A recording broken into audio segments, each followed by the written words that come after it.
All right. Good afternoon. Welcome to another episode of the Liberty Dad podcast, a discussion on politics and culture. If you're tuning in live, thank you so much for giving me your time today. Do me a favor, folks. If you enjoy the show, I want you to be sure to like and subscribe to this channel. And for the really serious folks out there, hit that bell so that you never miss an episode. All right. Doing an afternoon show today. First and foremost, let me apologize for not getting a show out at 7:30. Just I mentioned it yesterday that we've got a new dog and the things might be just a little bit challenging as we work out, kind of get everything worked out in terms of the schedule. It's already a tight schedule and then added a dog to the mix. So that's the way that it goes. Um and I appreciate your patience, but I will work harder to ensure that there's a show at 7:30 a.m. because I advertise it. I want to make sure that I'm delivering. Right? That's important. All right. So there is another, or was another, school shooting, um, and we're going to get into that today. And hopefully, hopefully we break down this story as we know the details and we walk away with a little bit better understanding of maybe how we approach these kind of things and how we can make a better world. So let's play a little news clip here and we're going to get a sense of what happened here. So here we are. Evening, and thank you for joining us tonight. I'm Dee Dee Gatton, and tonight the Madison, Wisconsin community is in mourning after a teacher and student were killed in a shooting at a Christian school. Police say the shooter also died. Let's get straight over to Jeff Harris at the live desk, and police just shared an update. Jeff, what are you learning? Some new information just into the live desk, Dee Dee. We've now learned that the suspected shooter is 15-year-old Samantha Rupp, now who you see right here on the left-hand portion of your screen. A teacher and a student are now dead. 6 others were hurt. Police say she planned the attack in advance. Police are now combing through her family's home, already confirming they found a manifesto planning this crime. Police say a handgun was used in this shooting. A second-grade student was the first to call 911. Within minutes, police arrived and found the suspect dead with a self-inflicted gunshot wound. Now police are trying to trace that handgun.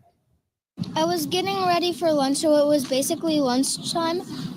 And then I just heard sobbing, and there was a teacher, and she was screaming like, "Ah, my leg, help, help." Do you know that teacher well? Mm-hmm. What was it like to hear that? Were you scared? I was really scared, and I was really sad. Now, the school doesn't have metal detectors nor resource officers. School officials say they had trained earlier this year about what to do during an active shooter situation. As of right now, the identities of the victims have not yet been released. 6 others were injured, including 2 students who are still fighting for their lives tonight. A vigil is scheduled for tomorrow. All right. So that's a summary of what happened if you're not familiar with it, if you haven't been following this particular story closely. Now, let me say in episode 266, that was my It's Not the Guns, Never Was. That was my first one. And then in 365, It's Not the Guns, Never Was part 2. In those episodes, I addressed quite a few arguments proposed by gun control advocates. So if you haven't seen that episode or those episodes, go back and check them out. That's where I go out there and I'm like, all right, what are some of the arguments? Let's tear them apart. In this episode, though, I want to put more focus on 3 major points. So we're going to talk about reporting and citizen journalist, the details of this particular story, and what we can make heads or tails of at this time with the information that we have available. And then I kind of want to talk about the narrative that comes out when these kind of stories happen. So that's going to be my focus today. Let's dive right in and talk about reporting and citizen journalist. I generally refrain from too much commentary in the first 24 to 48 hours after something like this happens. The reason is there's a lot of information that changes. But it's oddly enough, that seems to be the time when people kind of dig their heels in and determine their position the most. Like when the information, like people will come out and they'll be like, oh, it's this and this and this and this. And then they don't want to move from that position. So this is really unfortunate. And this is why I want to talk about our citizen journalists, because we're getting a lot of them. They're challenging the mainstream media. There's a fight between alternative media and mainstream media. And to be frank with you, the citizen journalist, some of them still have a ways to go. So, for instance, when we talk about information changing, the initial reports said that 6 were killed, but we later learned it was 1 student, 1 teacher, and the killer by suicide. And then it was 6 others who had been injured. So, and that information may yet change again. Another initial report was that the shooter, Miss Rupnow, was trans, and that turned out to be false. And in fact, here are some of the comments regarding her being trans. And I think this is a conversation that we have to have if we really want to do something about these kind of incidents. We need to have a coming to Jesus moment, in a sense. So here's some comments that we got. The Wisconsin high school shooter has been identified as Samantha, formerly Samuel Hyde, a trans student. Well, it turns out that wasn't even true. Like, was never a Samuel, and I don't even know where that first picture comes from. The next one, another Christian school shooting, Madison, Wisconsin. Here is the video released. I'm betting the shooter is some crazy ass trans freak. Good job. We're going to be talking about comments like that here in a little bit. You bet that, and you bet wrong, by the way, because they weren't. You are just some crazy ass moron posting online, making assumptions after people died. So congrats to you, whoever you are. Samantha Rupnow, a teenage girl identifying as a trans male, allegedly the shooter in Madison, Wisconsin today. Her alleged ex account post brained and a screed she wrote about her hatred for men and the patriarchy. I wonder if she was on high dose testosterone. None of this is true. She had some bit about the patriarchy, I believe, somewhere else, but I believe it was not in the manifesto that I recall reading. It was somewhere else. And we're gonna actually look in the manifesto, and we're gonna see. So now they're claiming that she's trans and that she was probably on high dose testosterone and that she hated men. Well, there's more than that there, Miss Pistolicious. Let's see. What else do we got here? Oh, and Wisconsin trans. Another Christian school shooting committed by a trans person. This is what might happen when, air quotes, doctors prescribe hormone treatment to mentally ill young people. And then they include a graphic of different shooters and, hey, this person was trans or identified as non-binary, et cetera, et cetera. Well, this kind of reporting is what happens when you don't know what you're talking about. How about that there, Dr. Anastasia Maria, whatever your last name is? All right, this last one here. The Wisconsin police are apparently ignoring the trans shooter's transness. This is curious, as Wisconsin has hate crime statutes that involve sexual orientation. Doesn't mean this was a hate crime, but refused to investigate sounds like a hate crime violation in itself. Oh, well, can't be a hate crime violation of any kind because the person wasn't trans. There was no ignoring their transness because there wasn't any transness to ignore, at least so far as we have information, which seems to be pretty legit. All right, so that's just a few. I mean, you can go online, you can find tons of comments like that. So this is the part of the culture war that people lose. When you get facts wrong, and others will later discard your voice. This is one of the reasons that I try to ensure that when I speak about a topic, I do so less with authority, but more with backed up by unquestionable facts. I want to make sure that if I tell you that a person is trans, I don't have to come back later and go, yeah, I got that wrong. Because I'm going to, as many people do, I am going to develop an entire opinion. I might do a whole show based on that fact, and I don't want somebody to find out later, oh, well, if the basis for his whole show was wrong, then his whole show is no good. And if he's got one whole show that's no good, then how many more are there? And this is important. It's really important that we get our facts right so that we can actually address the problem. We're having a big conversation, as we always do, or probably more like debate, as we always do, about should we ban this gun? Should we ban that? Why are we talking about banning things or common sense legislation when we don't even have the facts in our hands to work with? We're just running off at the mouth, saying whatever. And I've mentioned this before. I can think of at least one citizen journalist who has gotten 3 significant stories, maybe not national news stories, but just significant stories that were floating around on social media. 3 wrong within like the last couple of months. And they didn't pay any price for that. That is not acceptable.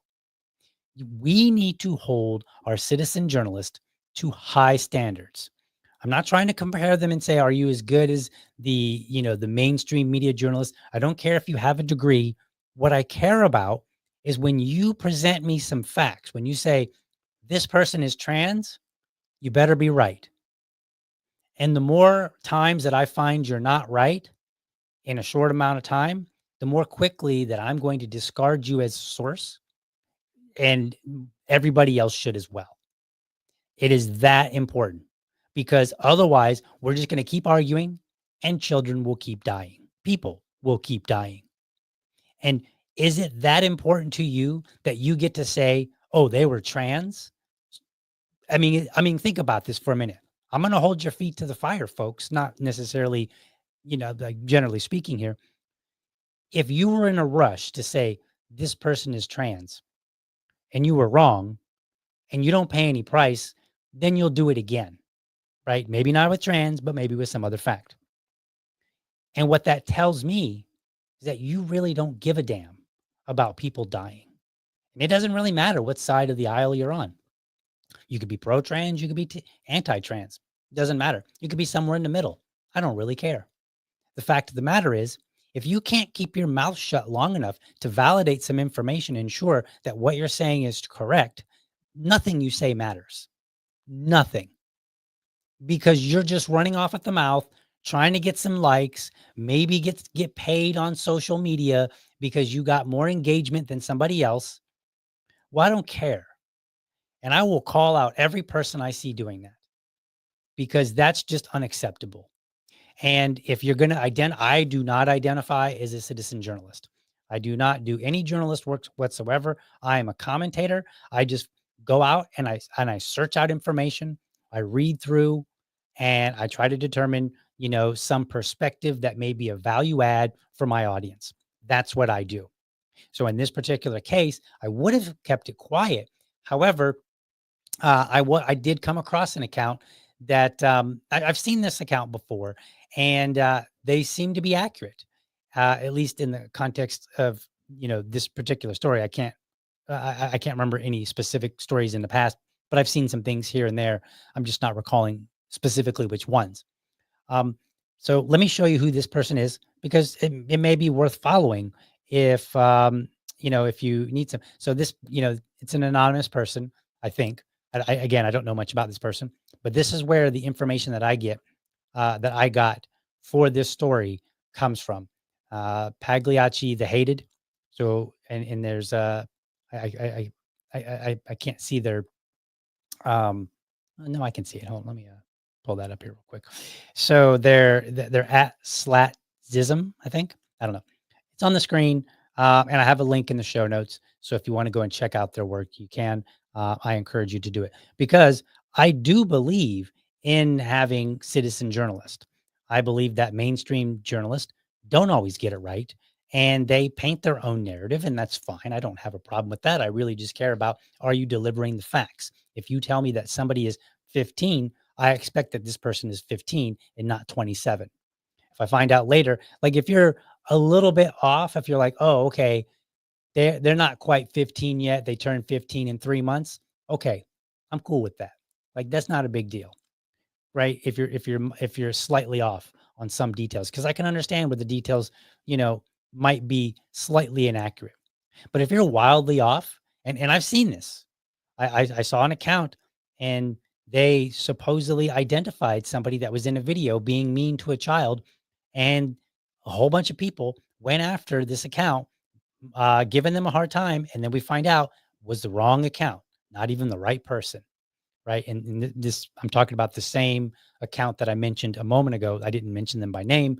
I'm not going to, but when you see that, let them know, hey, you're done, and then go follow the accounts that get it right. Now, what do I do? How do I determine if a citizen journal or any journalist for that matter is reporting and giving me correct information? Number one, this is especially with the citizen journalist. When the person reporting makes it clear that there are unknowns and some things that may be inaccurate information. So they're kind of like coming out and they're saying like, look, um, here's this information. I'm pretty positive that this is correct. I'm double checking to verify. I'll let you know if something changes, those kind of things. That lets me know that this person is sincerely validating the information that they're putting out. Sometimes they'll do other things. They'll say, well, here is some information. I've got some other stuff. I'm not publishing it yet until I can verify it. I haven't, I've verified all these things, but I haven't verified these other things. So therefore, I will put out what I've verified. I'm good with that. And then the other thing is when the mainstream media matches what they're reporting matches alternative media. When I see some similarities there, then I go, oh, okay. Now I feel pretty confident that this is probably legitimate information when they're matching. Now that doesn't mean it's always true, right? You still have the situation where, so for instance, in this particular story, they initially came out and, I think their initial reports were that, she was, that 6 people had been killed. And I saw that on both alternative media and mainstream media. Well, that turned out to be incorrect. Okay. But again, that kind of lets me know that, hey, this person isn't being sloppy with their work. We should never accept sloppy work, period. Especially when it's about people dying. Okay. So hold people hold people accountable and let them know you're unreliable. You're done. Be brutal. The free market can be very brutal. Let it. That way, we as citizens are getting the most accurate information, and then we can better determine how we want to proceed in any given situation. All right. So, for me, getting the story the fastest is not really my concern, and it shouldn't be yours either. That's how we get an incorrect story. So kudos to Pagliacci, that's who I'm going to call her, for her reporting. I think it was good. And I've seen since, I initially started reviewing and comparing notes and whatnot against mainstream media that there seems to be mainstream media is now reporting some of the same things that she was reporting. And so she was a little bit ahead in some areas. But so kudos to her. So, go ahead and give her a follow. All right. Let's talk about the details of this story, what we know and what we don't know. So I'm going to read Pagliacci's. I'm not going to show it up on the screen. I'm just going to read it. I'm going to read her first post because I thought this was interesting. So this was posted last night at 6 p.m. So it was actually pretty quick. So here's what she said. I've made contact with the alleged boyfriend of the Wisconsin shooter. He has very graciously provided me the full manifesto, which I verified by having him screen record himself opening it from a direct link the shooter sent him via WhatsApp. Okay, see what I mean? Like by saying, here is what I did. I'm showing you my work. I mean, she didn't show it, but she's like, here's how I validated this information to be true. This is like the first thing that says, this is somebody that I might want to listen to. They're going through the effort to make sure that I know how they came about this information. Continuing on. I told him I would do my best to dispel some of the misinformation and present things as truthfully as I was given them, and I will hold myself to that. Great. First couple of lines saying like, look, there's some misinformation. I want to correct the record, and I will hold myself accountable as well. So this is great. she's ready to be accountable. She's going to hold herself accountable. And she seems to be suggesting to me as the reader, hold me accountable. I will. Great. Her boyfriend knew her as Samantha Rupnow. She also went by a different name, one which was also feminine, but adopted the name Samantha. And this was the name her boyfriend says she had on her school identification card. She was a student of Abundant Life. She was born on November 7th, 2009. So she's barely 15 years old. She was born female and was not transgender. Her boyfriend was born male and is not transgender. I like the attention, the brevity, and the very clear and concise way of saying this, they are not trans. Not just saying they aren't trans, but saying like they were born male, they do not identify as transgender. They were born female, do not identify as transgender. Great. Her manifesto was titled War Against Humanity. Okay, and we're going to be reading I'm going to read some of those, some of the snippets to you, because I think that's important, because I've seen some people suggest, again, oh, it's a trans person. There's just some crazy trans person who was hopped up on medication. So they went and they killed a bunch of non-trans people because they were angry for being trans. Nope. And the title of this manifesto doesn't even reflect that. Then this notion that, oh, she was a man-hating person, that doesn't appear to be the case either. I mean, she had a boyfriend, for goodness sake.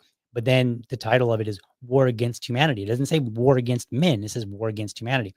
We're going to read some of that. Her manifesto is 6 pages long. In her manifesto, she spoke about having extremely difficult relationship with her parents, who she referred to as, quote, scum. She also claims her family didn't love her or want her, and expresses feeling like the, quote, wrong child of her family. She says she had planned to commit suicide a long time ago, but felt committing a shooting was, quote, better for evolution rather than just one stupid, boring suicide. She expresses deep admiration for Pekka Eric, Arda, I can't pronounce the name, and Vladislav, I don't know. These sound like Russian names to me, or maybe Ukrainian or something like that. I'm not really sure, and I don't know who they are. I've seen some rumblings online that suggest that these are some neo-Nazis. I couldn't tell you that for sure. Let's see here.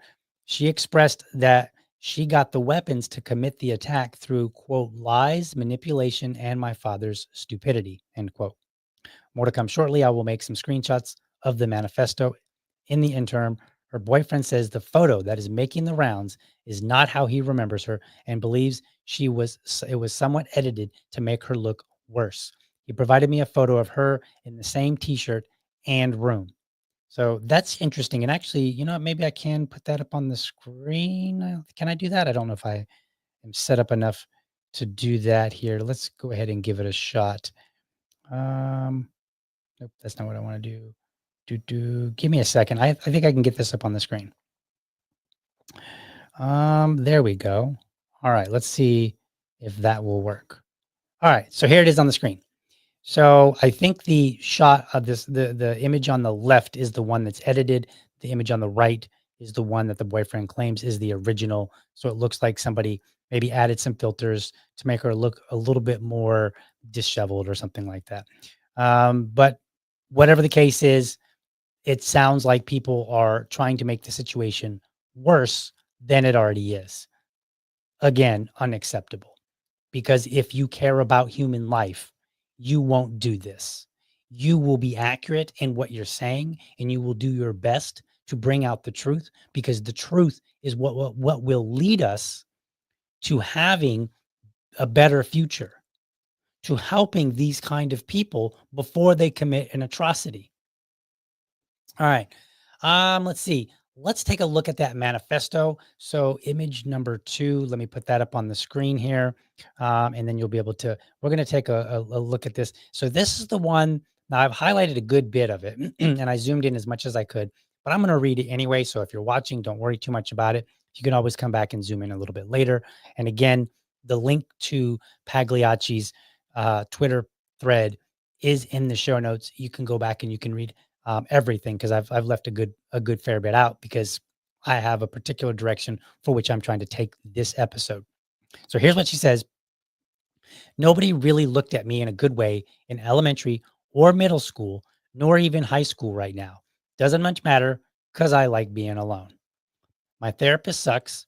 He's just some weak and fat guy who doesn't deserve everything he has now. Nobody deserves anything good. My so called family never included me because I was too weird for them. My father never treated me with respect.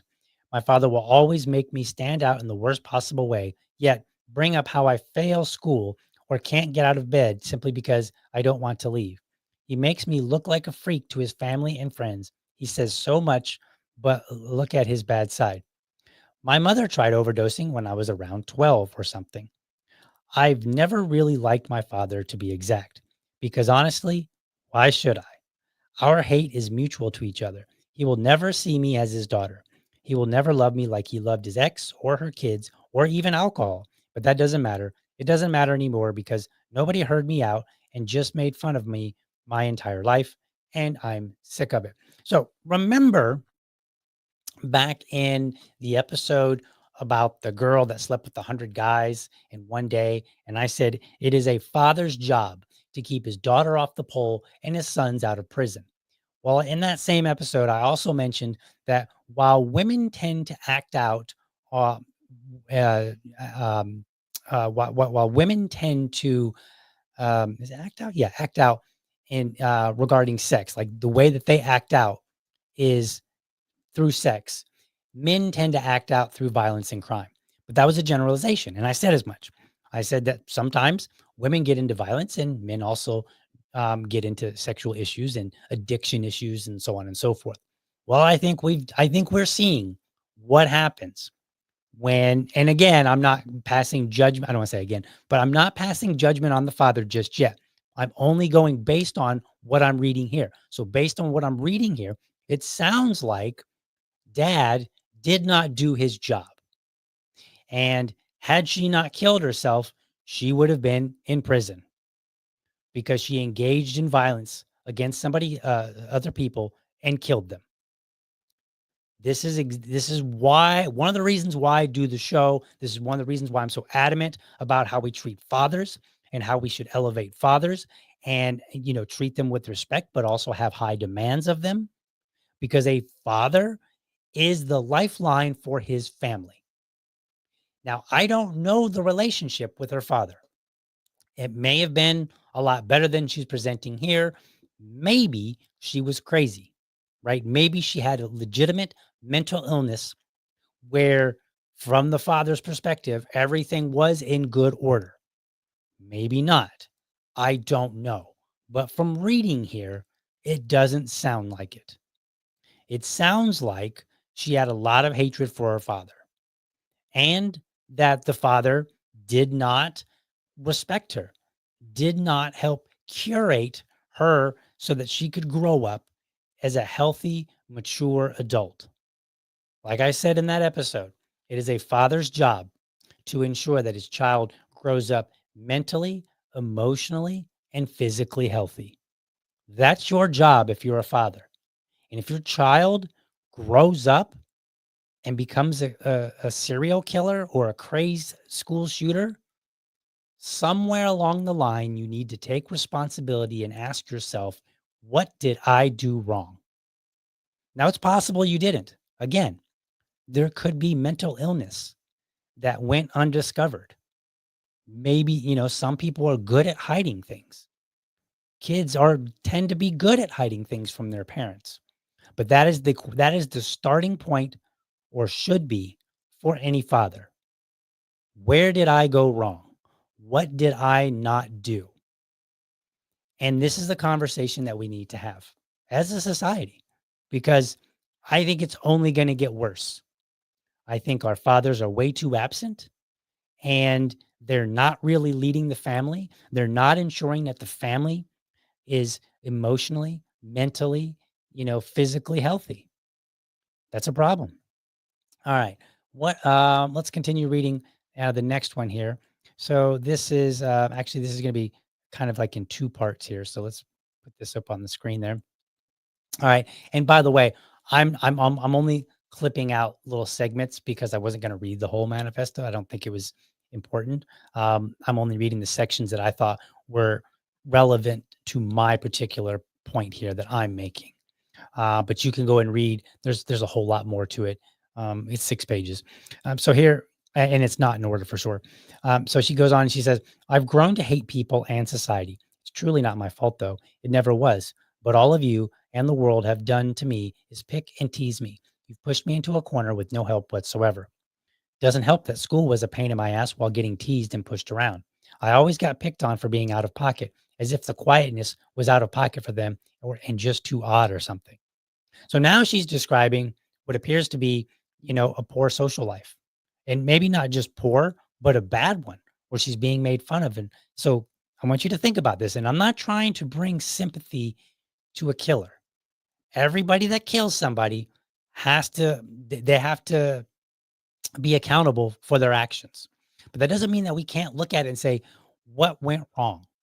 How do we prevent this in the future? I mean, that's the conversation, right? And we're going to get into that in the next section on narrative. But that's what we should be talking about. Everything has to be on the table and say, what's going on? Why did they do this? Did they have mental health issues? Did they have a bad family life and they had a bad social life and maybe they had mental issues? Or, was this particular person somebody that was a little bit more sensitive? And so, even if the family life wasn't atrocious, it was bad enough to push them to we have to have this kind of conversation. We will never be able to help people if we don't know what motivates people to do the evil that they do. And there will be, in my mind, some cases where chances are you couldn't save everybody. But we won't know that until we start digging and having honest conversations. This is why I keep saying, hey, our journalist, get it right. Because people like me are going to come behind and I'm going to look at this information and I'm going to try to make heads or tails of it. And I can't make heads or tails of it for others to come along and say, you know what? I think you're right. That's a good point. This is the direction that we should go. This is what we should start seeing in our society. I can't make a good assessment if the information is incorrect. And other people can't verify and challenge my ideas or implement them. I mean, we could implement them, but they can't implement them for success if the ideas are based on incorrect information. So this whole episode is about getting it right, having the honest conversation. All right, let's see. Let's go to the last section of the manifesto. And this one is right here. There we go. All right, so that's up on the screen there. Nobody knows why I'm doing this. Okay, so it sounds like she's not communicating and having conversations with people. Sounds like she's alone, right? And that's not always a bad thing, but in this particular case, it was. I got the weapons by lies and manipulation and my father's stupidity. Now, that's not very clear what that means exactly, but we're going to address this because one of the narratives is for gun grabbers to immediately come out and offer all kind of solutions. Okay. Well, what are your solutions going to do when somebody clearly has just told us that they used lies and manipulation and they got around a father who they believe is not very smart, right? And again, I don't know what it means by my father's stupidity. Did he have a low IQ? Probably not. Probably the daughter just bested him, and that's not out of the ordinary. Kids get around their parents all the time, right? I did it when I was a kid. Like a lot of kids do this. They get around, that's what they do. That's why parents have to be super vigilant because your kids are always, trying to get around, and maybe not always, I mean, but frequently, right? So a lot of those narratives are going to fall flat because they're going to say, well, we need to do this and this and this. And that's the first question is, how would it have stopped the person here in this story? Continuing on, I planned on shooting myself a while ago, but thought maybe it's better for evolution rather than just one stupid, boring suicide, which hopefully I'll reach that point. I've planned this myself and nobody else. So she wanted to do this and she wanted to kill herself for a while, and she wasn't getting the help that she needed. That is a tragedy. on top of the tragedy that she murdered people. And yes, it was murder. She premeditated. She wanted to do this. We're not going to sugarcoat it. We're going to call it what it is. Murder, plain out. The reasons, however, are important so that maybe we can prevent the next one. That's why they're important. I'm not sympathizing necessarily. I mean, on some level, we should always sympathize with somebody that says, "Hey, man, you know, I've had a rough life. My family doesn't love me. My peers at school don't care about me. I'm alone." We should sympathize with that person. But we should also be able to say, "Okay, while I'm sympathizing with things that happen to you, this, no, no sympathy there. You were wrong." And this is the conversation we need to have. Let me take a look in the comments before we get to the next section here. Let's see what we've got here. Do do do do do do do.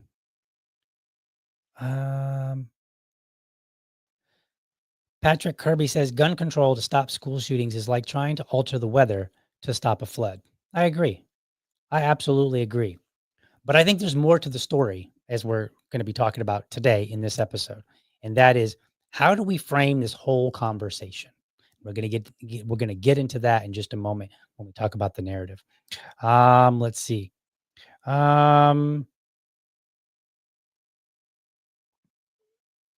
Tommy, the coffee addict, says, I'm a bit behind, but the comments on trans stuff is sickening. Yes, it is. I don't necessarily agree with with the idea that we should always, when somebody says they're trans, that they must be, we should get them puberty blockers. I don't agree on those things. But I do agree that we should generally treat people with a level of respect. And we should generally not box somebody into a corner, because when you box somebody into a corner, then you create a hazard. You create somebody that is willing to do stuff like this. And it doesn't matter whether they were trans or not. You break people down, they will do horrible things. We need to do better as a society. There is a time and a place to ridicule people and to mock them. And then there's a time and a place where we are contributing to the tragedies that we see. Let's see what else here. Okay. So, all right. I think that's good on the comments. So let's get into this narrative issue here. So I want to pull up the AP news, and let me see here. Let me go. Oops. Get this there. All right. Where did you go here? There it is. Okay. So I want to pull up the AP news because I want to read this article a little bit, just a few highlights here, because I think it's important. Where's all my buttons? I got a lot of buttons here. Bam. There we go. All right. So now we're up on the screen. All right. From the AP News, 15-year-old girl fatally shoots teacher and teenager at Christian school in Wisconsin. So I just want to read the highlights because we listened to the news story, so we have a gist of what the story is about. But I want to point out that now the mainstream media has identified some specific details. Police said the shooter, identified as Natalie Rupnow, so that's her name, Natalie. She was not Samantha, so she went from a girl's name to a girl's name. Was found with a self-inflicted gunshot wound when officers arrived and died en route to the hospital. All right, so she shot herself. That means you're taking it to a new level when you shoot yourself, in my opinion. They said the school does not have metal detectors, but uses other security measures, including cameras. We'll talk about that in a minute. Motivation for shooting was not immediately known, nor was it clear if the victims were targeted. And then we go down here. Investigators believe the shooter used a 9mm pistol. A law enforcement official told the Associated Press. The official spoke on the condition of anonymity because they were not authorized to discuss the ongoing investigation. So now we know that, and that's all I really wanted to get out of the Associated Press. So remember, whenever these situations happen, the first thing that people do is they start talking about all the gun control measures that they have been supporting forever. And usually they have nothing to do with the tragedy. That people are just literally bouncing off of and saying, tragedy, here's my package of solutions that probably aren't even relevant to the situation. But here they are, and we should do them. And they'll use clever phrases like common sense. Well, is it common sense to say, hey, this incident happened? I have a solution that would not have been applied or would not have affected the outcome of this tragedy. That's not common sense. Common sense says if you have an idea, it would at least have prevented the incident that just happened. But it doesn't. That's not common sense. That's just people getting on their soapbox, clinging to their own little narrative, their own world where they believe things that don't make any sense. That's all that is. So here's what President Biden said, because he put out a statement. Let me pull this up here. And maybe I'll read this in full because it's not very long. Yeah, I think I'll read this one in full, but we'll focus on the details of the story. So let's go here. There we are. All right. So here's what Biden said.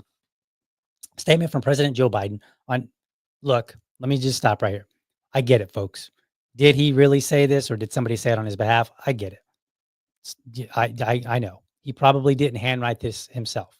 Nevertheless, it comes from him as sitting president. So we're going with it. Statement from President Joe Biden on shooting at Abundant Life Christian School in Wisconsin. Today, families in Madison, Wisconsin are grieving the loss of those who were killed and wounded at Abundant Life Christian School. It's shocking and unconscionable. We need Congress to act now. Okay, so he's jumping right out the gate and he's like, hey, we need you to act. Act on what, Mr. President? What exactly are they going to act on? Because as I just showed, in the immediate aftermath, people got all kind of facts wrong. They couldn't even determine whether the person was trans or not. They saw an unflattering picture. Somebody potentially edited it to make it look worse. And then everybody ran off at the mouth and they were like, oh, look, it's a trans shooter. I bet she was on medication. Oh, okay. Should Congress act on that even though it wasn't true? Is that what the American people should be asking Congress to do? Hey, just go pass whatever laws. It doesn't matter. Make them sound like, they're good. Ooh, I know. Call it common sense. Everybody will love it. No. What are they to act on? Details are still coming out. Some of the information that I've said in this show may yet change again. We may find some new information, right? Right now, it looks pretty solid, but we might find some new information. How are they going to act? What are they going to do? There's nothing for them to do, Mr. President. Let's see. Is there a timestamp on this? It just says December 16th. All right. From Newtown to Uvalde, Parkland to Madison, to so many other shootings that don't receive attention. It is unacceptable that we are unable to protect our children from this scourge of gun violence. Now, so for starters, I somewhat agree. We are able. The problem is half the damn country excludes a lot of options. We're not talking about them. I mentioned a while back, there is a local Moms Demand activist in town, very always in the news. I'm surprised that she's not already in the news on this story. I challenged her publicly to a debate. I've told you about this before. I said, hey, let's have a debate. I'm the chair of the Libertarian Party. And at first, it seemed like she might be willing to entertain it. I called her out on social media. We were having to go back and forth. And then she was like, well, she said, we need to have a conversation in a DM. And I said, no, we can just have it right here. And she's like, no, let's have a conversation in direct message. Okay, fine.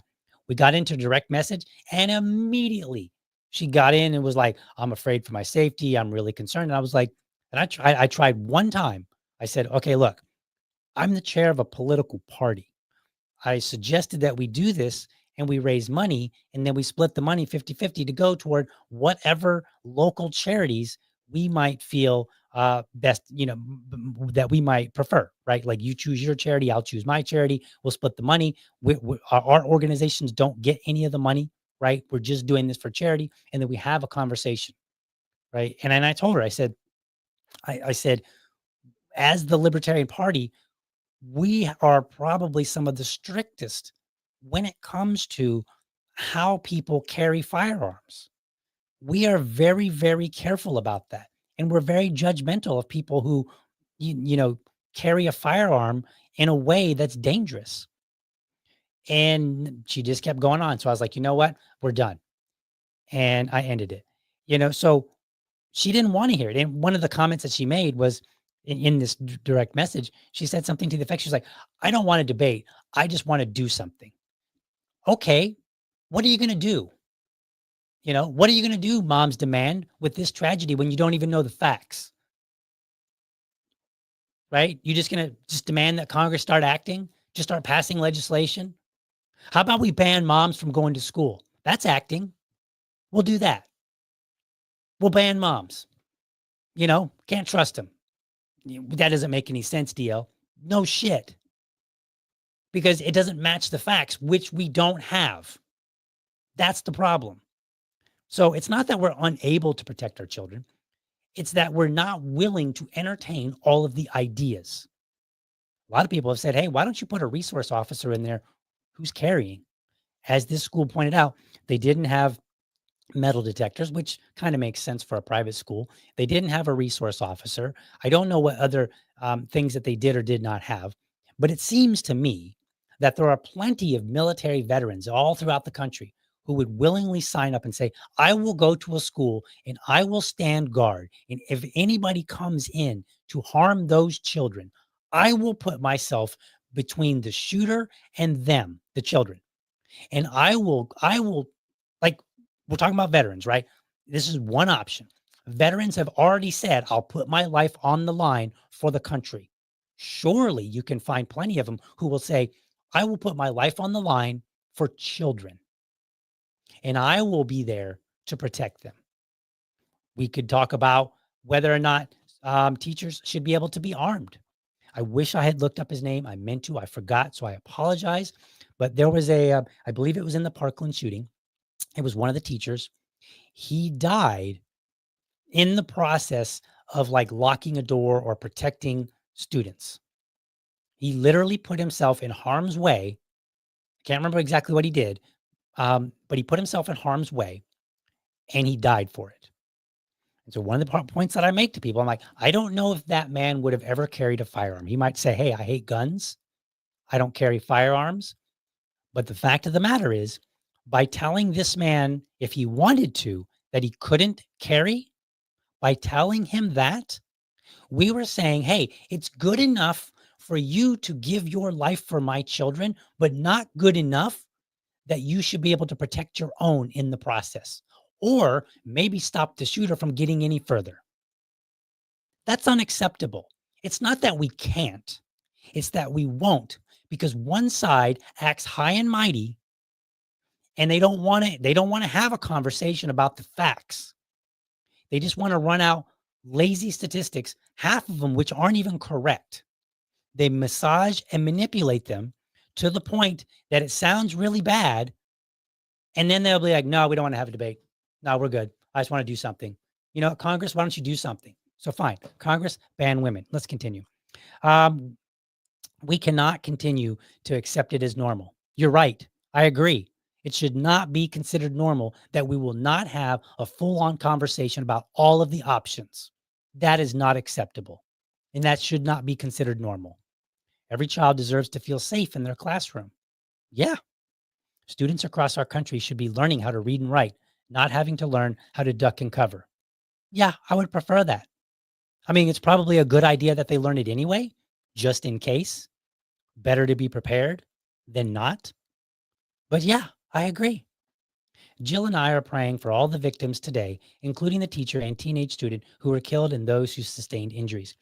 Every time a shooting comes out anymore, people immediately get out there and they mock all of those that are putting out thoughts and prayers. Well, let me tell you something. What is a thought and a prayer? That is simply one person saying, hey, I recognize this tragedy. I feel for you. And the people that are mocking them, the people that are using that as political leverage, you can go right on to hell. I'm serious, because I want a society where people at least remain in a position to say, I feel bad about this. I wish you the best. That's the kind of society that I actually would like to live in, not one where people go, yeah, I'm not going to give you any thoughts and prayers because I'm too busy just demanding Congress do stuff. Doesn't matter what stuff they do. I'm just demanding that they do it. Screw your thoughts and prayers, and I'll make fun of you if that's all you are willing to do. Well, how about we flip the tables? If all you're willing to do is only have a conversation on the ideas that you want, well, screw you. You're no better. You are the exact same as the thoughts and prayers people that you make fun of.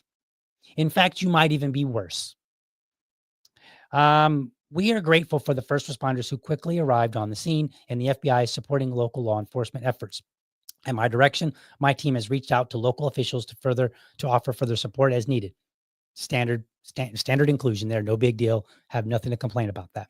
But I will point out that if you look at the details, I believe it was like 3 or 4 minutes passed from the time that second grader called to the time that officers arrived on scene. 3 minutes, like 3 or 4 minutes. That's it. That was actually really, really quick. So I think this kind of goes to this whole point of, hey, maybe we should have somebody on site, because we can't always guarantee the safety by virtue of calling the police. Not because police are bad, but because police have to get the call, they have to stop what they're doing, they have to grab whatever they need, and they have to get there. That all takes time. That's time that people don't have during an active shooter situation. But no, the mom's demand types, right? They'll just say, "What? We can't put a gun in school." You didn't seem to have a problem when the guns get to school, whenever they get there, right? But it's not cool to have one there while those kids are waiting and dying. My administration has taken aggressive action to combat the gun violence epidemic, blah, blah, blah, blah. We passed the most significant gun safety legislation in nearly 30 years. Well, apparently it's not working. Why is it not working? I don't know, because maybe you're just passing stuff. Maybe what you're passing has nothing to do with the facts on the ground. Maybe that's it. Weird, huh? How is he going to, in the middle of a tragedy, he's going to boast about the most significant gun safety legislation? And what has it done? Nothing.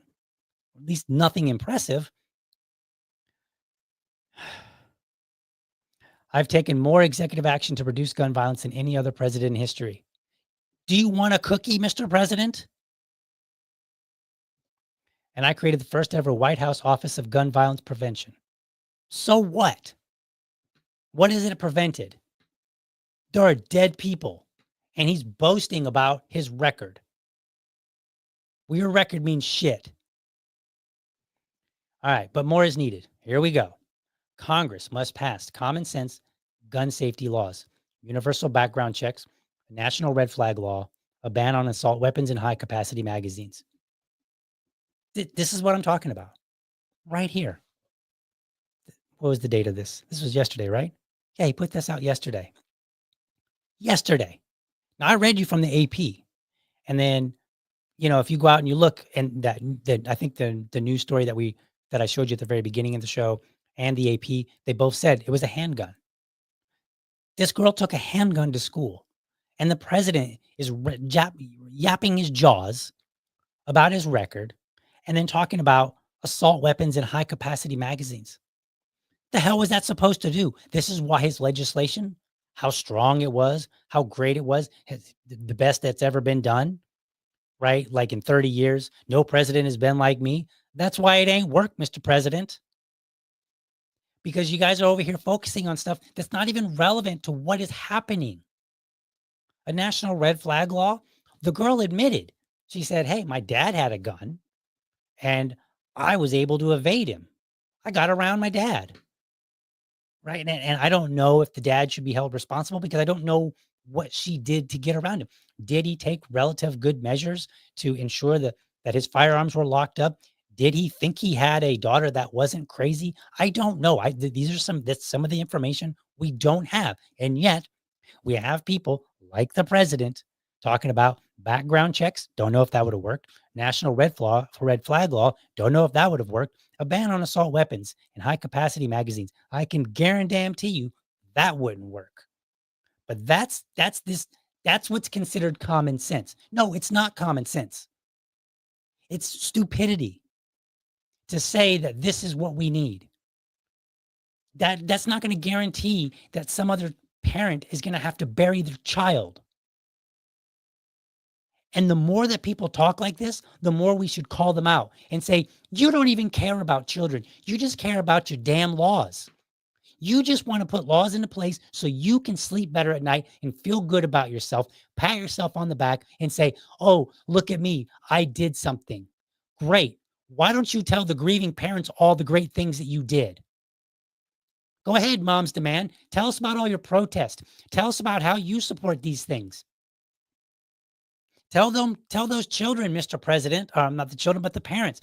Tell them what a great president you are, how you've done more than any other president as they're burying their child. Tell them that. We need to have a serious conversation, and we're not having one. And I'm getting tired of it. And I'm going to start being more and more rude with people because it's unacceptable. Here's Moms Demand. Here's their statement. Moms demand action. Students demand action responding to shooting at Abundant Life Christian School in Madison, Wisconsin, where at least 2 people were killed and several wounded. Again, this is dated yesterday. They're quoting people. As a mother of 4, I live with fear every time my children step out the door. But if there's one place they should always be safe, it's at school. Yes, I can go with that. The truth is you can never guarantee that somebody will always be safe. But in the context of saying like a child should not have to worry about being shot up, at least at school, I can go with that. But I know you don't mean it. Who is this? Angela Farrell Sabala, the executive director of Moms Demand Action. I know you don't mean it. You might like to say you do, but as long as you're not entertaining every single idea, as long as you're entertaining the ideas like what the president had said that wouldn't have worked anyway, then no, you're not trying to ensure their safety. You're just a demagogue trying to cling again to these laws that you want to pass. We're not having a conversation and say, will that actually work? We're not having it. These tragedies aren't inevitable. They're the result of choices made by lawmakers who prioritize gun industry profits over our children's lives.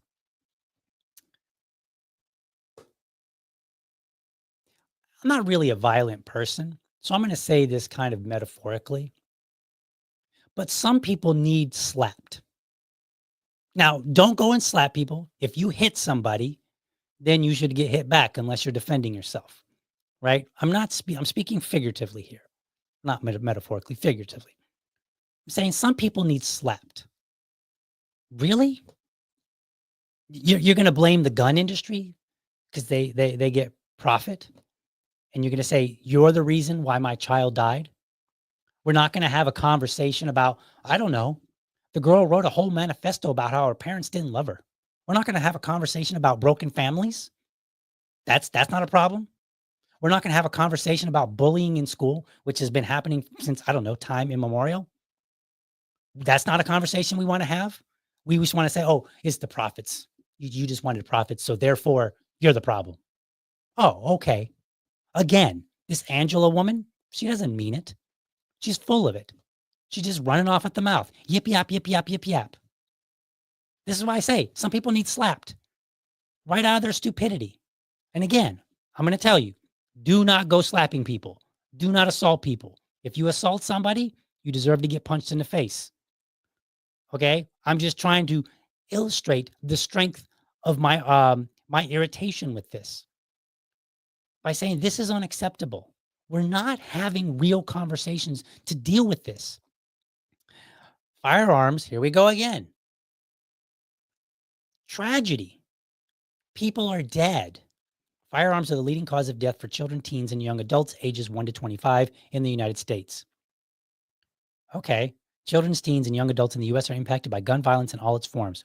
Exposure to gun violence has an impact on the psychological and mental well-being of the young people and affects their school and performance, among other factors. I agree. I actually agree with all of this. And I'm glad to see that somebody has finally stopped saying children from 1 to 25, because that's what they used to do.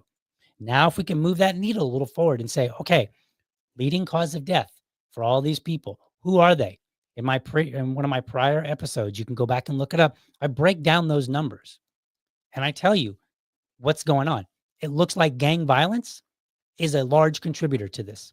Suicide, another large contributor, which, by the way, that doesn't seem to be on the list. They're not, moms, did they say anything about suicide in here? No, they didn't. They don't say anything about suicide in this. They don't say anything about the fact that this young girl hated her life so much and hated the world around her so much that she said, I want to die. And you know what? I should take some people with me. Where is that in the conversation? Why aren't we talking about what is going on? Because at the end of the day, the real problem, it's not guns. The real problem is that you have people that want to kill other people. That is the problem. I am 46. Now, I've wanted to fight some people in my time. Okay. Like, I was a young guy and I even got into some fights.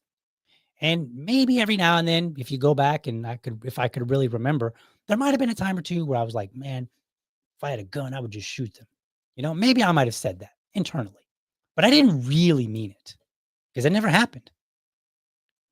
And this is not normal. They want to talk about what's not normal.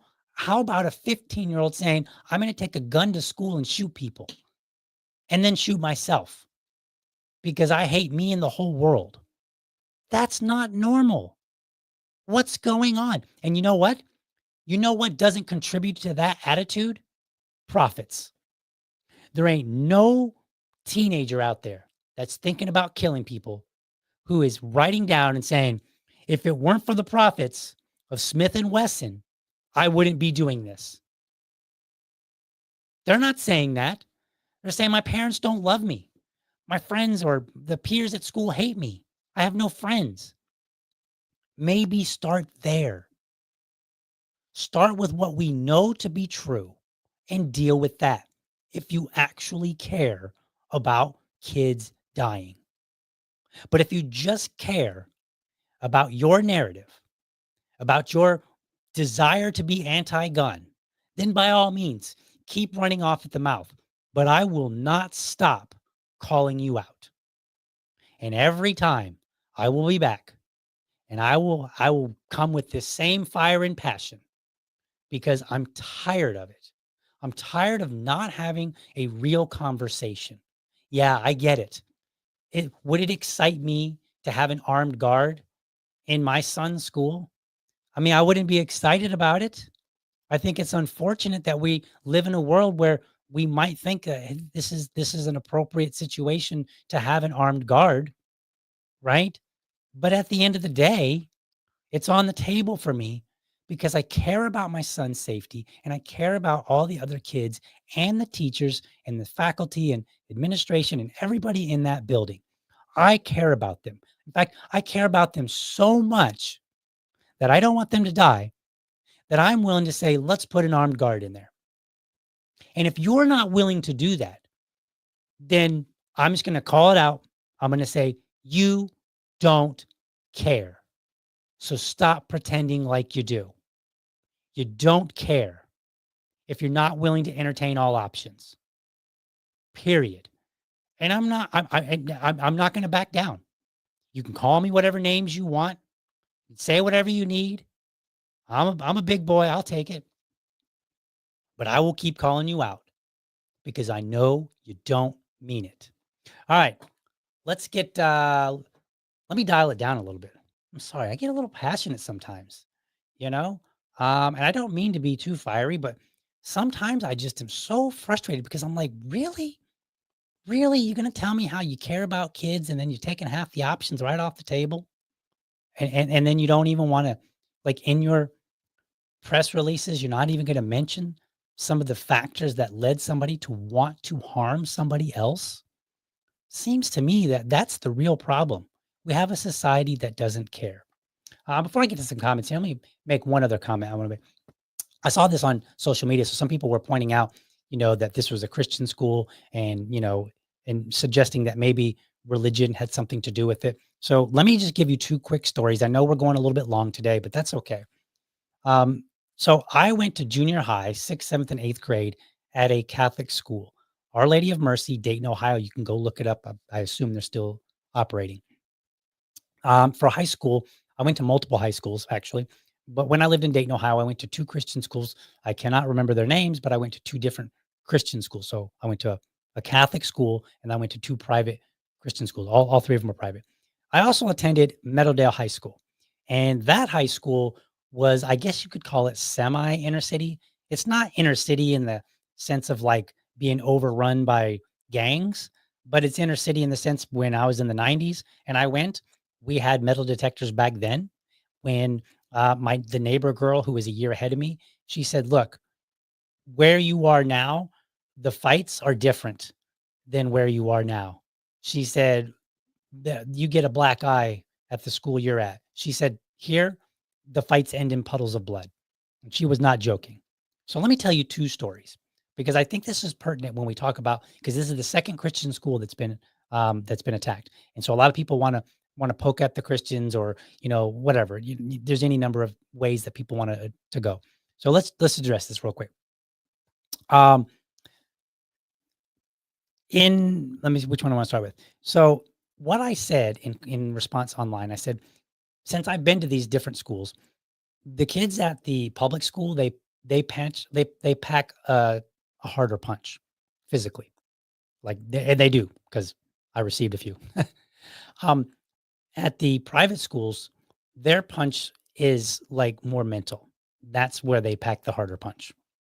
So let me just say, in junior high, we were next to a set of woods and we would always go in there when we wanted to fight, right? And the fights were relatively simple. Like my friend said, you might get a black eye at best, but probably not much more than that, if that at all. So there were 2 girls that were fighting. And this was in about 7th grade, maybe 8th grade. I don't remember. Catholic high school. I'm sorry, Catholic junior high school. So we go in the woods, we're watching these 2 girls fight. And there's a white girl and an Asian girl. And the Asian girl was the cool kid, if you will. And so they got in a little fight, and it was just, some hair pulling, some slapping, pushing, relatively simple. I mean, I'm sure it was a big deal in a sense to the kids then, but it wasn't particularly violent. Okay. So after they kind of settled it up and like, I won, you lost, the Asian girl, the popular girl, she looked down at her because we wore uniforms. She looked down at her uniform and a button was missing from her shirt. And she said, "My button is missing. You get down and find it now." And that other girl got on her hands and knees in the woods, scrambling around looking for a button. This is what I mean when kids can be mentally vicious. Like, it wasn't enough that she beat her up, if you will. No, she had to humiliate her. Kids are vicious, right? And this is a problem. But we're not having that conversation, are we?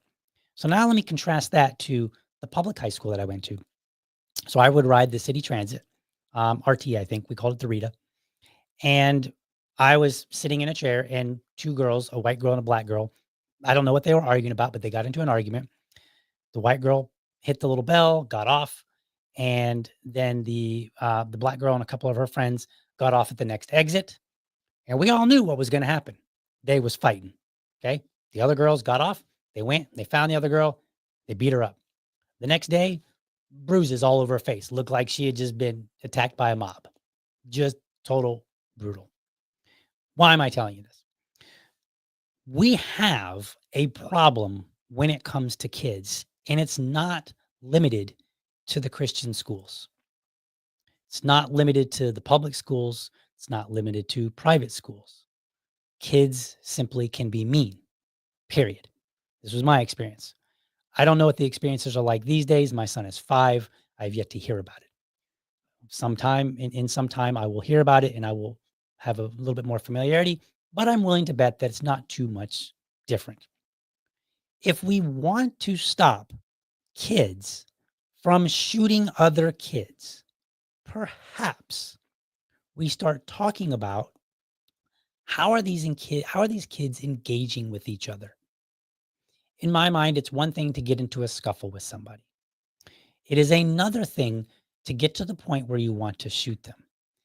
And there are steps, there are issues that happen along the way that if you stop them, if you intervene, then that will prevent the tragedy. Now, some people can tolerate it. I got bullied when I was a kid in the Catholic school. I got bullied a lot. I was picked on. The kids made horrendous fun of me sometimes. Um, I remember they came up and I think it was sixth grade. They came up and they looked me up and down, and I was like, "What are you guys doing?" And they're like, "We're looking at what a loser looks like because tomorrow's Halloween. We want to dress and get it accurate." Right? They just like out of nowhere, just making fun of me. Some people are resilient and can get through this, and I did. I managed. Excuse me. I managed to get through it, but other kids don't. If you want to address problems in school, start there. Start working with the kids. Now, are you going to stomp out bullying? No, you're not. Bullying has probably existed ever since humanity found their first words, and it will continue on forever. But what we can do is we can help offer maybe classes for kids that are bullied and say, hey, here are some practical tips for dealing with the kids around you, like real practical ones, not just go tell a teacher, right? Like not the dumb ones that don't work. These are some of the ideas that we could have a conversation about. And we can stop people, kids, from wanting to murder in large numbers or, however many numbers, other kids. Because I do agree with the mom's demand crowd. That's not normal. But the problem isn't the sales that a gun manufacturer is getting. The Smith and Wesson and all these other, firearm companies, they're not out there like, you got a problem with your peers at school? Carry a Smith and Wesson. Like that's not what that's not what they're doing. They're not promoting violence to kids. We need to have better solutions. And the first thing that we can start with is, like I said, number one, when people are reporting information, get it right. Number two, we have to understand what's going on. That means, yeah, we have to have a conversation about why somebody did what they did. And then we need to start looking at trends. Where a lot of these killers on medication, were they bullied? What's the case here? What's going on? And then we need to put all the options on the table. We need to say, look, we don't know, maybe we don't want resource officers being armed. Maybe we don't want teachers being armed. But that sure as hell is a lot better than letting kids die. And if that's what we need to do so that we can figure out an even better solution, so that maybe someday in the future, we don't even need them anymore, that would be great. But they have to be on the table. We have to have that conversation. All right. I'm going to get into some of these comments here. Let's see here. Let's see if there's any more. So here's a relevant question from Oddsman. Was the shooter by any chance on SSRIs or other drugs? Perhaps. We don't know. And I know that there's been conversation about past shooters being on medication. I have personally told my own story about being on SSRIs and having very weird thoughts that I, to this day, will not tell anybody about. And I've only had them while I was in that time space where I was being treated for anxiety and other issues, which were misdiagnosed, by the way. So, but since then, since I got off those medications, I've never had these kind of thoughts again. And it was crazy. I didn't have them before. I didn't have them after, but I had them in that time frame. Will that be everybody? Not necessarily, but that's part of the conversation that we got to have, and maybe there is a better solution. Maybe if we find out that drugs, pharmaceuticals are a contributing factor, then maybe we need to figure out, okay, what alternatives can we do? Because again, we could take all the guns away. I mean, not really, but that could be a solution that somebody puts forward. But you still haven't dealt with the fact that somebody wants to harm a bunch of other people. You haven't dealt with that fact. And why? That's important. It's not normal that somebody should want to slaughter a bunch of people, particularly children. And so that should be our first focus. What's going on in their head? Let's see. It would be very rude to publish those DMs. You are correct. I do not publish DMs unless it's my side of the conversation. So I will only like if it's a DM that I'm having with somebody and there's a question about what I said, or maybe I want to just, make a comment about something and say, here's what I said to somebody once upon a time, then I will publish my own DMs that I've said, but I will not publish the DMs of somebody else unless I have to for self-defense. So if that particular activist were to come out and say, oh yeah, he was very threatening in the DMs and that's why I didn't do it. Like she hasn't said that, but if she did, then those DMs would come out quick and in a hurry. And I would say, all right, you forced my hand. But as a rule of thumb, you are correct. I do not like the idea of putting out DMs without consent. I think that's, I think it's very poor form to say the least. Better access to counseling is a good step. Yeah, I agree. I think so. And I'm not always like, I'm not a big fan of counseling because I think a lot of times they just ask you dumb questions, right? Like like, hey, what are you here for? Like, that's your job, you know? But there are like, that has to be on the table. Everything has to be on the table and say, how do we fix this problem? And what is the real problem? The real problem is that there are some people who want to harm lots of other people. And that is not normal. That's what we should be addressing. We should not even be worried about the instrument. Whether they use a gun or a knife, and I get it, a gun can do more damage more quickly than a knife can. But a knife, guess what? To the person that gets stabbed, they probably, and if they die, they're not going to be like, man, I wish it was a gun. So the tool is not really as relevant as people make it out to be. The real relevant factor here is, why did you want to harm people? How do we get ahead of that? That needs to be our conversation. And we need to beat down any conversation that is not hyper focused on that.